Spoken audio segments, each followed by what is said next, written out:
Welcome to ReReview, where we watch movies from our past with a perspective from today. Your hosts are Matt, Bobby, and Austin, and we love the films from our youth, so we're taking a look back to see if they still hold up.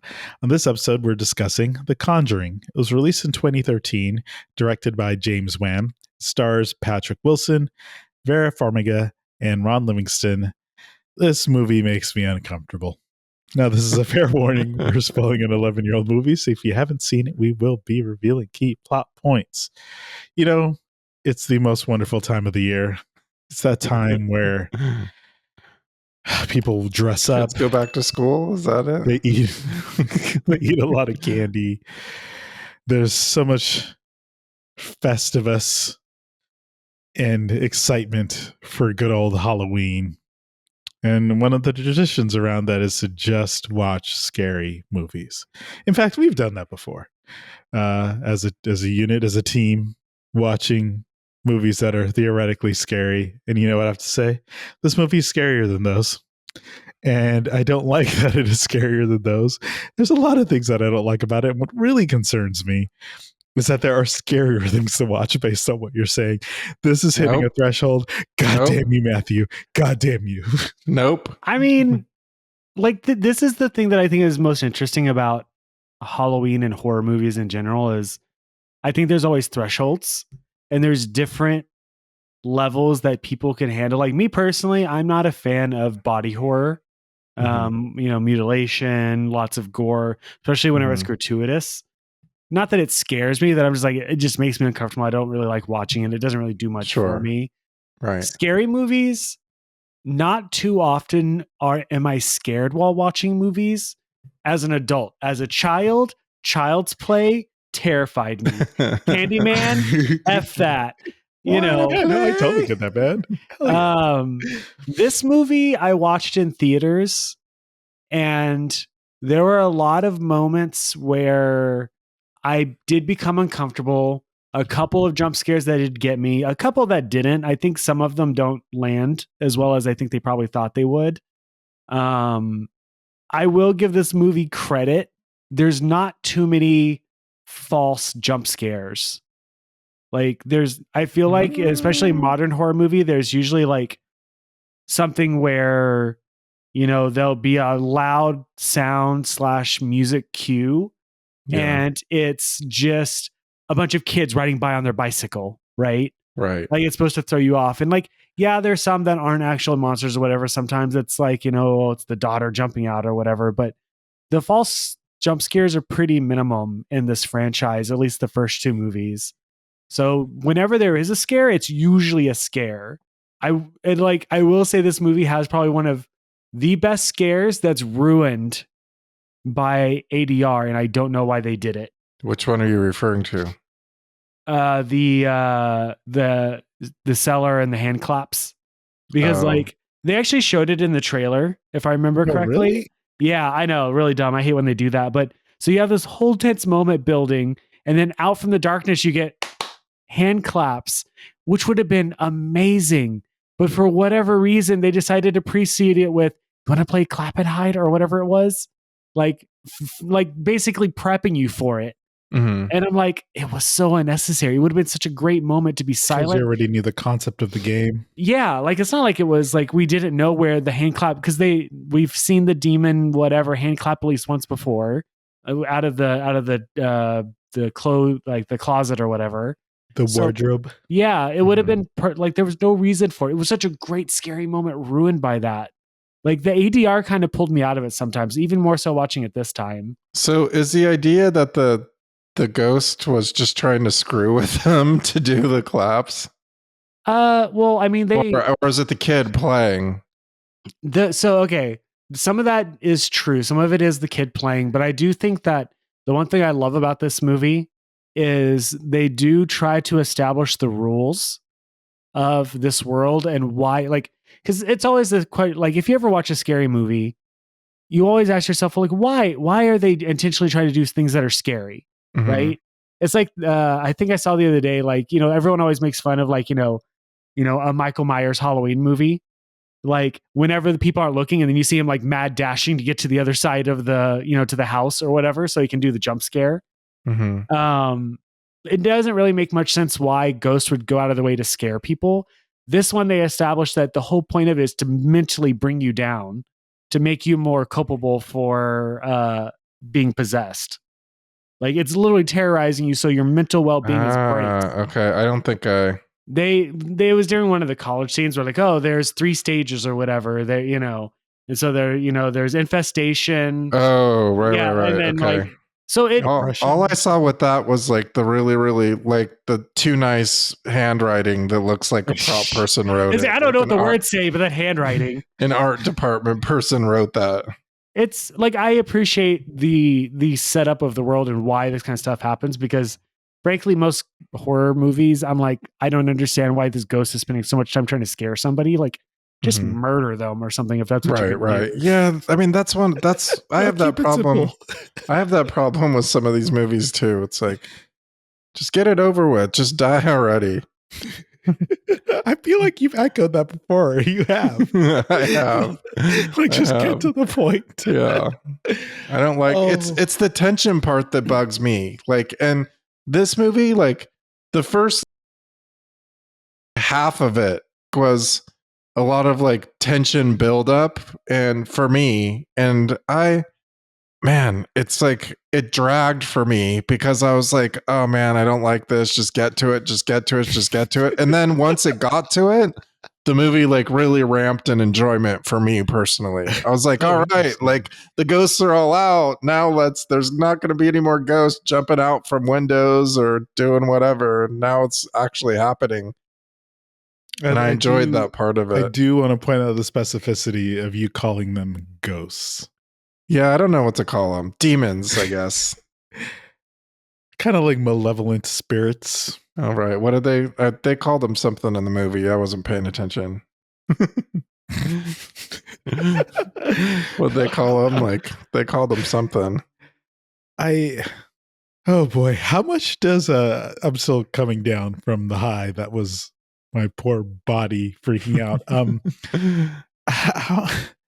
How much does seeing the words based on a true story help these types of films? Because I feel like, at least for the things you've introduced me to, Matt, the ones that I would never watch, there seems to be a hint of that, maybe. Don't a lot of these movies do that? Yeah, that's like a theme. Like The Exorcism of Emily Rose is like based on a true story. Like, and I guess like, didn't they say like that The Exorcism was based on like documents or something?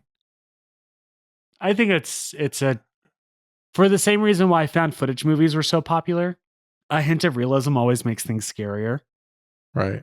But I mean, I always think like, you know, the directors of Fargo said like, oh, like they kind of put like based on a true story because like they wanted the movie to feel like it could be a true story. But I think the story behind that is like, it's not actually based. It's based on like a whole bunch of different, like inspired by a whole bunch of different kinds of news articles and stuff like that. And so they're like, oh yeah, let's put based on a true story, but it isn't like a documentary of like what happened, so to speak.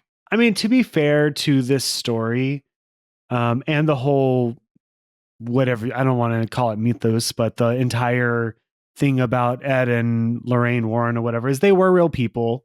Mm-hmm. You know, they were real demonologists, whatever, during that time period of 60s, 70s, 80s. This family was a real family, you know, just like, you know, you had like the Amityville horror or whatever, like those were real families, and the sequels, those, like, they're all real families. Yeah, the like pictures at the end was gnarly, man.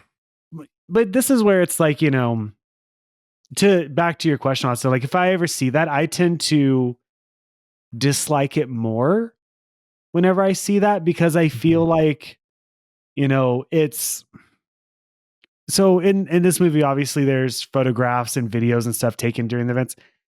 Any of those things would have been, if especially during that time period, right? Now, if we see anything, we immediately go to, you know, AI and everything else, deep fakes. And if you showed me a video of a ghost or whatever, I'd be like, well, this was clearly fake, right? Mm-hmm.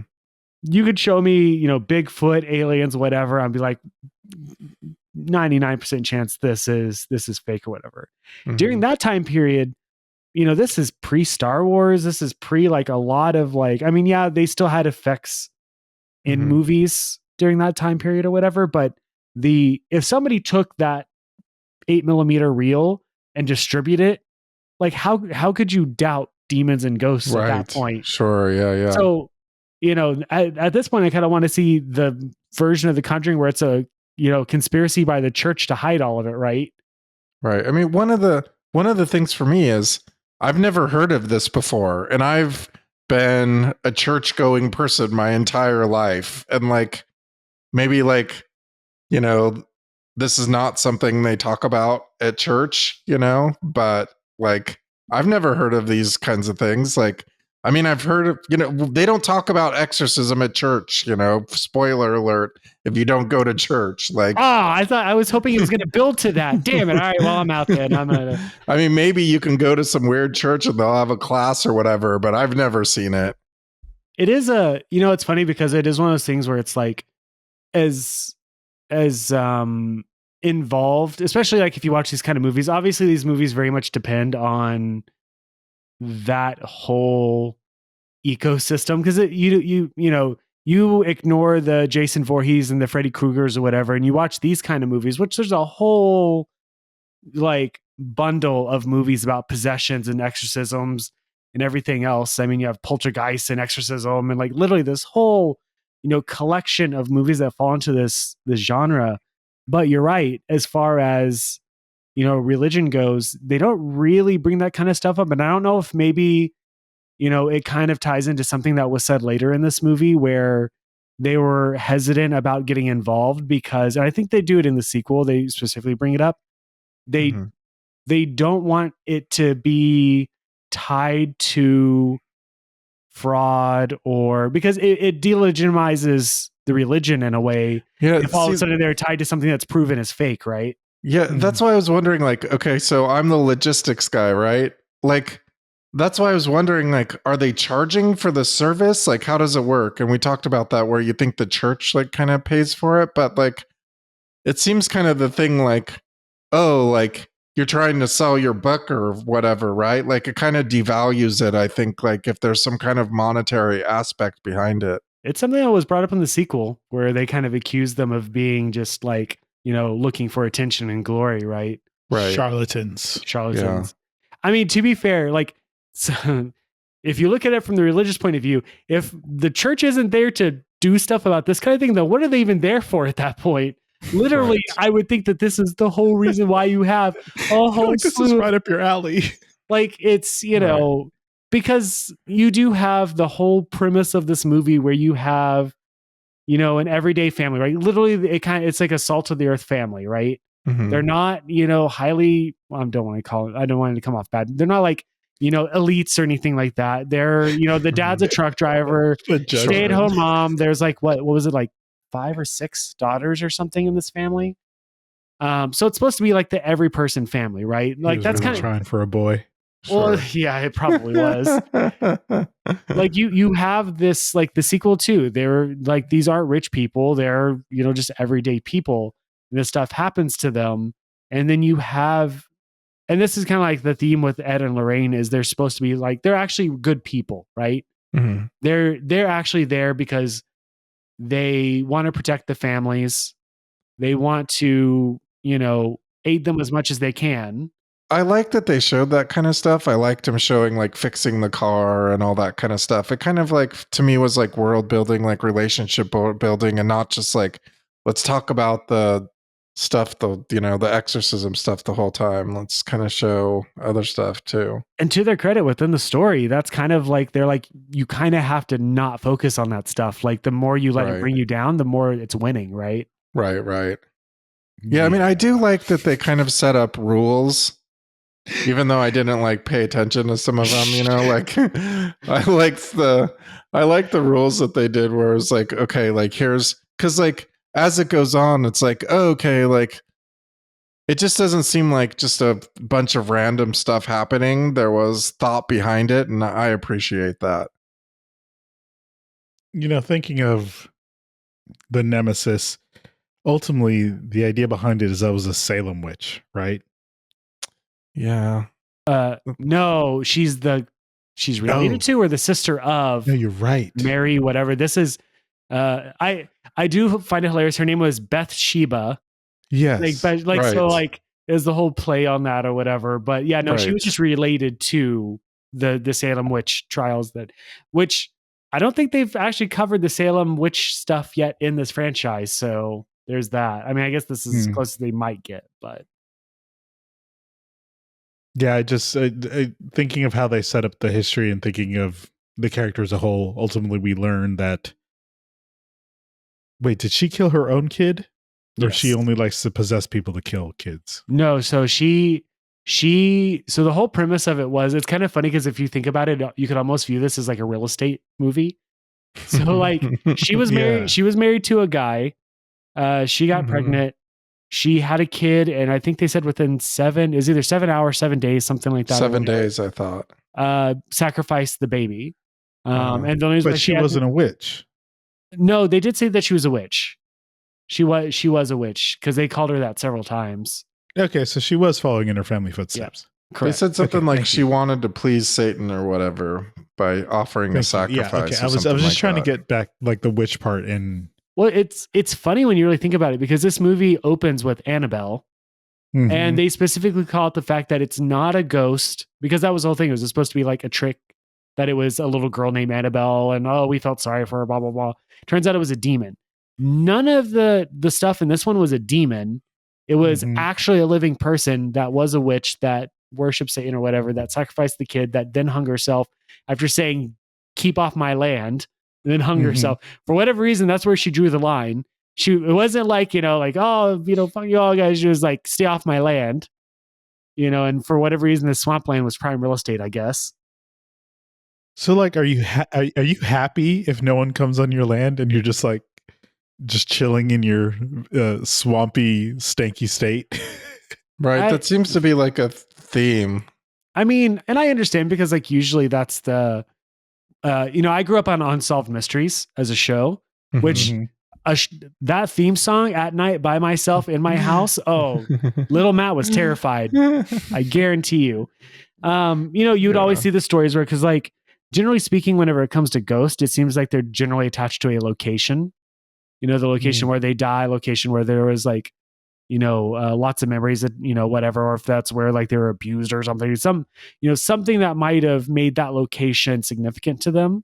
And so like you would always get those sort of stories based off that location. So I'm guessing that's why they kind of threw that in here.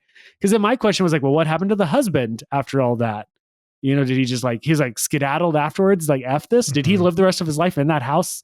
Just putting up like, another thing is like, what if somebody moves in that don't have kids? Because the whole thing is the mother killing the child. If they don't have kids, are they fine? If a bachelor moved into that house, anyway.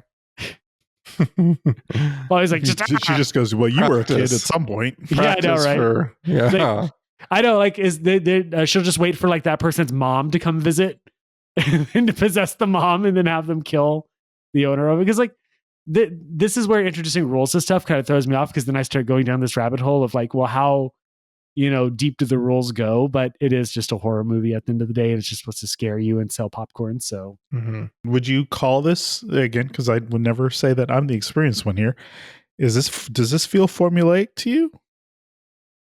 No. I mean, in a way, yes, but I feel like when I watch this movie, James WAM has obviously made a name for himself over time.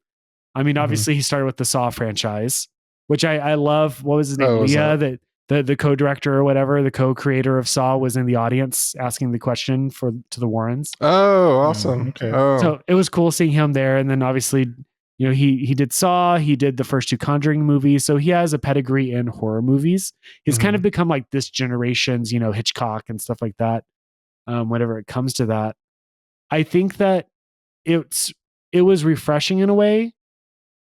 Not that there was anything particularly new that was done in it. Like there was nothing where I was like, wow, I've never seen that done before. But the way that it was played, it didn't feel particularly cheap.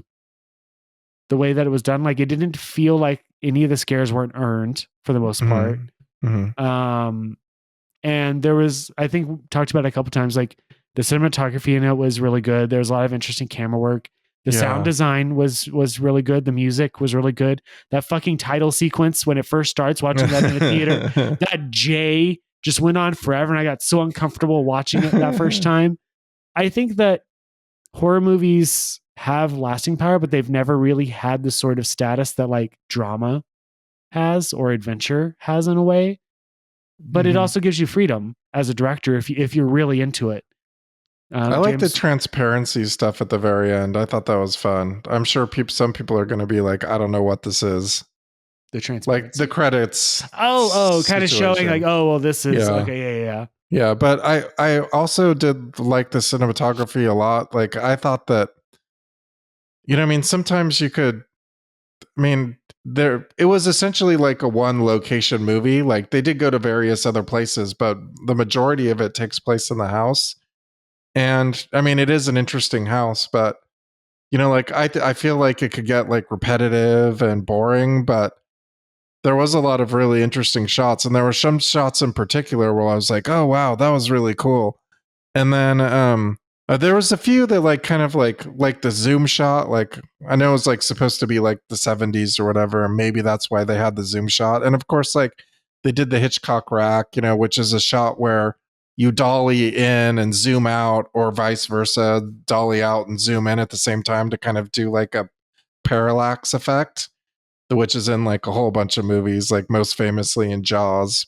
But I did really like the cinematography a lot. I thought it was a really well-made movie. It showed to me like, well, like how I was saying, how there was thought behind a lot of the scenes. I thought there was like a lot of thought behind the cinematography too, and I appreciated that. How do you go to sleep in a house that torments you? And in particular, have to be patient so that the demon experts can help you? One thing that didn't seem right to me was like the fact that they all just go to their own rooms.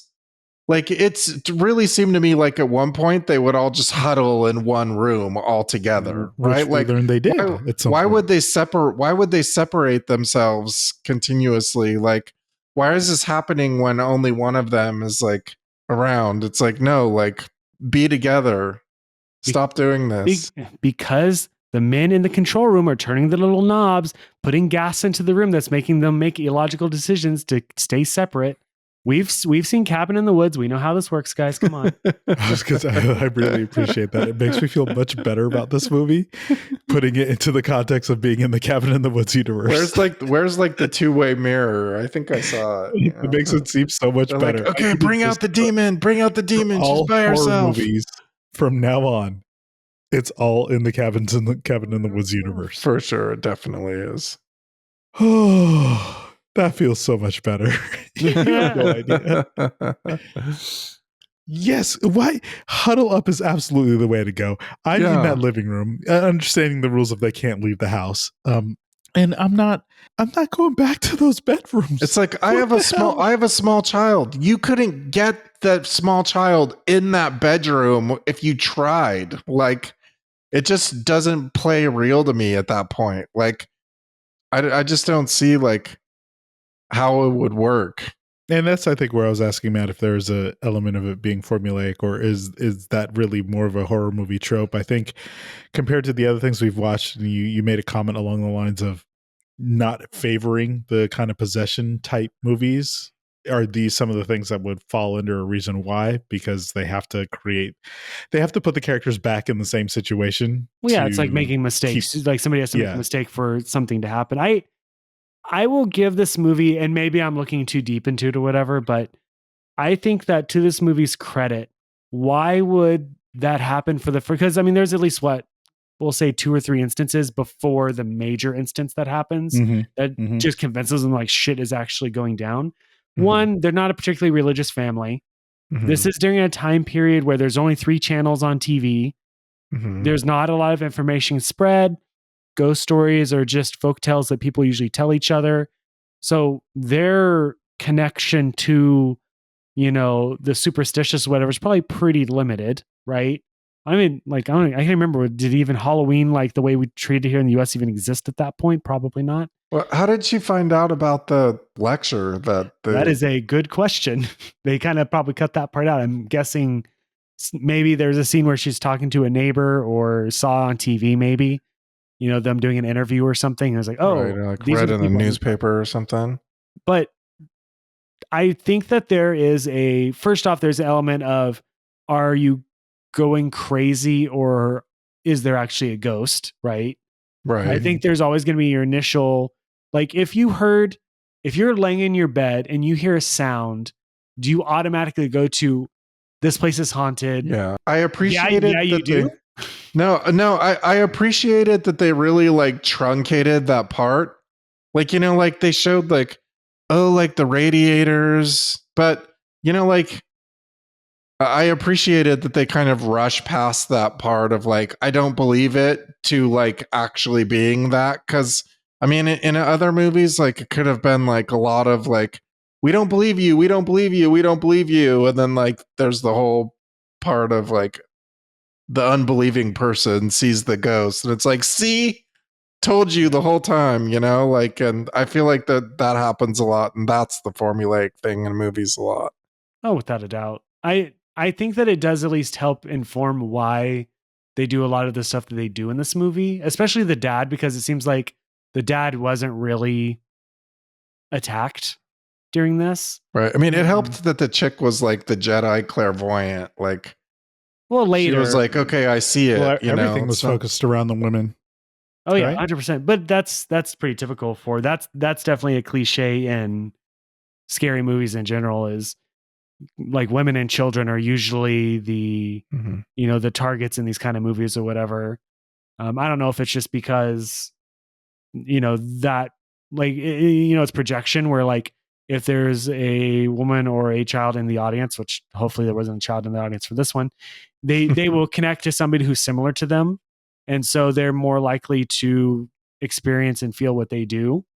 And I think that generally speaking, I don't know about you guys or whatever, but if a group of like 5-6 guys go to watch a scary movie or whatever, I think there is judgment if you are the scared person, right? If you like, you not too often will you hear like a grown man scream in a movie like this or whatever. So I think that they tend to, and that's age old, right? John Carpenter, like all of them, it's the lead female. And obviously in Cabin in the Woods, they kind of point that out, the reason why, right? It's, it's usually the virgin or whatever was the survivor at the end. Right. So same thing here. I think that it's just those two, like if you ever go to a haunted house with like your significant other, they're more likely to target, if you're a guy or whatever, they're more likely to target her than you. One, because maybe you might punch them, but working in a haunted house, that does happen. Oh gee. So maybe, it's just that's probably the target audience for who you're trying to scare, to get the screams and the jumps and everything. Even though there are plenty of guys who will do that kind of stuff. I'll look in the theater, I'll see the guys looking at the corner of the screen because they're terrified, right? Oh yeah. No, I'm like a 6'5", 230-pound dude hiding my face most of this movie. I understand why. I actually want to now talk through all this tension, all this buildup. We get to the big action exorcism scene. Can't get a hold of a priest. Things are going wild and crazy. And again, I did not like how uncomfortable I was this entire film until it ends, and I was left confused because we got very happy music, and I was like, wait, that was it? It almost seemed not as rambunctious. Maybe I wanted the world-ending Cabin in the Woods thing to happen or something to make it feel I guess a bit more epic, because it was just like, oh, okay, all right, I guess everything's good, because it didn't feel like everything should be good. Well, can you name very many scary movies that end happily? I think that's what threw me off. I was like, it's a happy ending, and I was like, oh, I guess it's real story, or based on real story. I wonder, in the true story, did they stay living there because now there's not any more ghosts, or demons or whatever? And it appreciated in value, my friend. Right. That is a $7 million house now. That's a happy story. It has gray floorboards now. Wow. And marble countertops. Yeah, I think I saw that house on Flipper Flop, Connecticut, or wherever they were. Where's that movie? Renovation Salem. The couple renovating a house and it's haunted. Like, fuck it, we put too much into this house. We're not leaving. Could you? That would be the best TV show.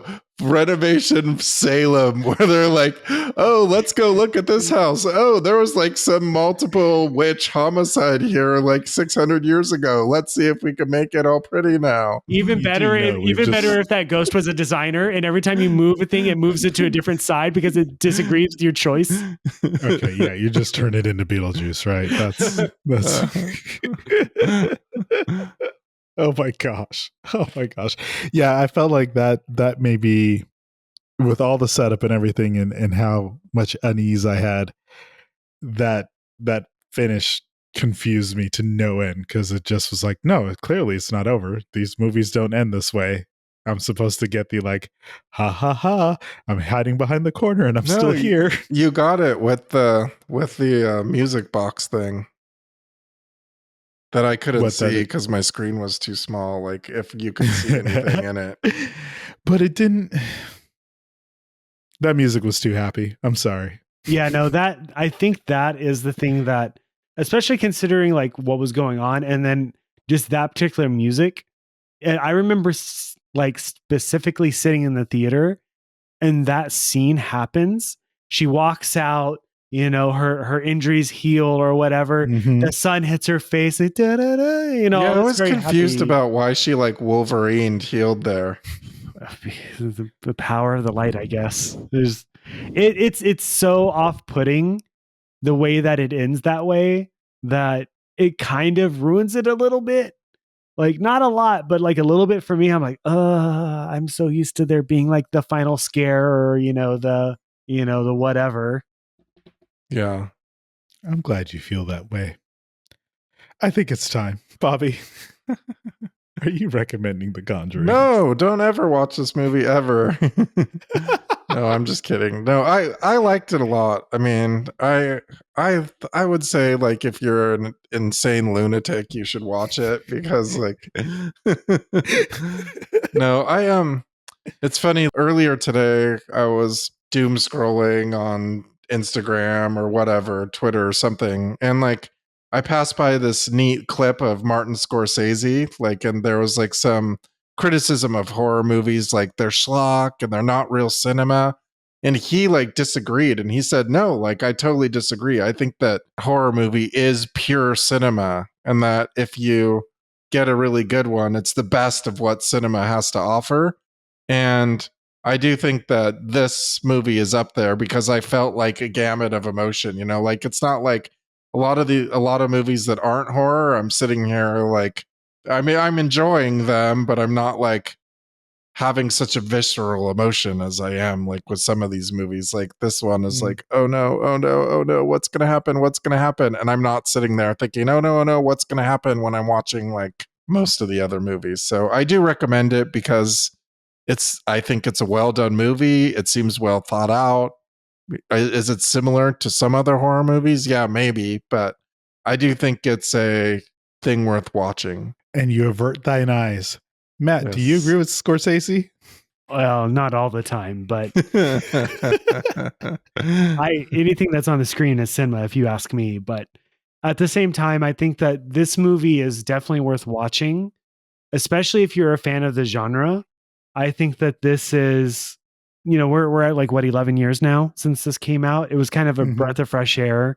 I feel like most genres, I think horror kind of goes really well. Well, it helps that it's a time period. It didn't feel that it was like 11. Some movies don't. This didn't feel like it to me. Are you making 11 years sound old? Well, some movies like.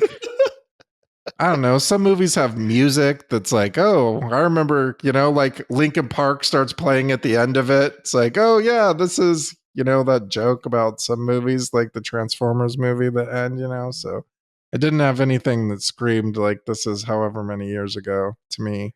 Thanks for making 11 years hurt. Continue, Matt.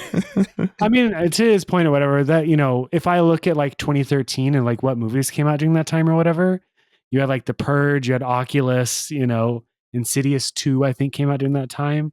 This movie still really kind of stood on its own. And I think that, I mean, it created a whole cinematic universe, to be fair. I mean, none of them are interconnected technically, but you know, you have the Conjuring movies, you had the Nun movies that came out, the Annabelle movies. Oh, dude, the Nun movies are this too? Yeah. It's based off the sequel. There's a character in that, and then La Llorona or whatever. Like, there's a whole cinematic universe based off this one thing. And some of them have the Warrens, some of them, like, it's played kind of loose and fast or whatever, but it spun an entire franchise. You know, it unfortunately feels like it's kind of suffering the same thing as like Fast and the Furious, where like it was a bunch of street racing, and then by the end of it, they're like driving in space, right? Yeah, like maybe the spin-offs and the sequels are getting a bit too far gone. But I am very interested in this Vin Diesel version. Yes. But I think that this movie during this season, if you're watching it during Halloween, watch it. I think that if you're a fan of the genre, watch it. I think that if you don't do particularly well with these kind of movies, watch it during the day with friends. But other than that, I think that, you know, this is pretty high up. This is, if you ask me on my top tier list of like horror movies, this is probably top 5. That is, I could see it. A strong recommendation. If you are horror movie challenged, maybe even get a little bit squeamish at things that deal with possession, just run away from this one. You're fine. You don't need to need to experience this. Do you know anyone like that, Austin? You don't. It just and lights on helps a lot. Maybe put like a 10-hour gap between the time you watch this and the time you go to bed, so you could just get a lot of other things going on in your day to rinse this out of your brain. It's a lovely film. I also never want to watch it again, or maybe anything like it. See, I'm in the opposite. I'd be curious to see it again just to see how it's going to play for me. Thank you, Matthew, for your love and care to bring to me all this fear. You're welcome. As always, thank you for listening. And remember, sometimes it's better to keep the genie in the bottle.